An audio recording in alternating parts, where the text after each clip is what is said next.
Viewers, আজকে কম্পিউটারের কিবোর্ডের কয়েকটা শর্টকাট নিয়ে কথা বলবো। এই শর্টকাটগুলো ব্যবহার করে আমরা সাধারণত আমাদের কাজগুলো খুব দ্রুতভাবে সম্পন্ন করতে পারি। তো আজকে আমি মূলত 10টা কিবোর্ড শর্টকাট নিয়ে কথা বলবো। তো এই শর্টকাটগুলোর মধ্যে রয়েছে কন্ট্রোল সি। আমরা কোনো ডকুমেন্টের মধ্যে যখন কাজ করি তখন কোনো কিছুকে কপি করার জন্য আমরা কন্ট্রোল সি ব্যবহার করে থাকি এবং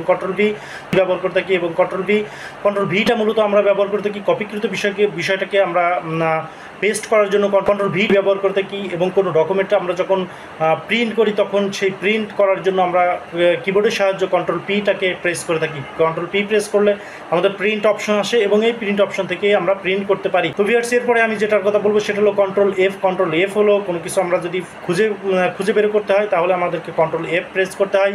এবং কন্ট্রোল এসটা হলো সাধারণত কোনো ডকুমেন্ট আমরা যখন কোনো কাজ করে থাকি সেই কাজগুলোকে সেভ করার জন্য কন্ট্রোল এস প্রেস করতে হয়।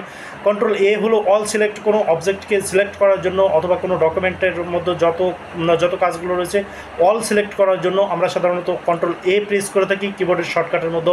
আরও একটি গুরুত্বপূর্ণ শর্টকাট রয়েছে যে কন্ট্রোল জেডটা সাধারণত আন্ডু করার জন্য ব্যবহার করা হয়ে থাকে। তো আমরা আন্ডু সাধারণত কন্ট্রোল জেড দিয়ে করে থাকি এবং কন্ট্রোল ওয়াইটা রিডু করে থাকি।